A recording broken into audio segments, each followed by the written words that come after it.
এখন আমরা কিছু জানি না, সরকার আমার 10 জনা যেটা করবে সেটা তো আমি ওরা আছি। হোক এটা আপনার না না না জানি না।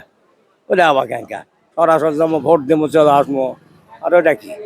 যে আগামীর যে নির্বাচন, এটা যদি পিআর সম্পর্কে হয় বা পিআর পদ্ধতিতে হয় কতটা ভালো হবে? আপনি কি পিআর সম্পর্কে কিছু জানেন? না, আমি ওটা জানি না পিয়ার সম্পর্কে। পিআর পদ্ধতিতে নির্বাচন হোক এটা আপনি না জানেন? না না জানি না। ওটা আবার কেন সরাসরি যাবো, ভোট দেবো, চলে আসবো। আর ওটা কি? আচ্ছা, আপনাদের এদিকে কেউ এই সম্পর্কে জানায় নাই যে না, জানাই নাই এরা কেউ। শতকরা ওই মনে মনে 100 জনই জানবে না। ওটা কি? এটা কি একটা মানে নতুন নতুন এক পদ্ধতি আছে, কি এক বিরক্তি ভোট দিবা যাওয়া যাবে না। ইনকা করলে ভোট দিবা যাওয়া যাবে না। যাবো, টিপ দিব না, সই দিব, ভোট দিব, চলে আসবো। সারা গুনবে না তো পিয়ার, না তো কি পিয়ার আবার। আচ্ছা, আপনি কি জানেন পিআর পদ্ধতিতে নির্বাচন কি এটা? এটা আমরা নতুন এই মাত্র শুনতেছি, অতটা আমরা বুঝে উঠতে পারিনি।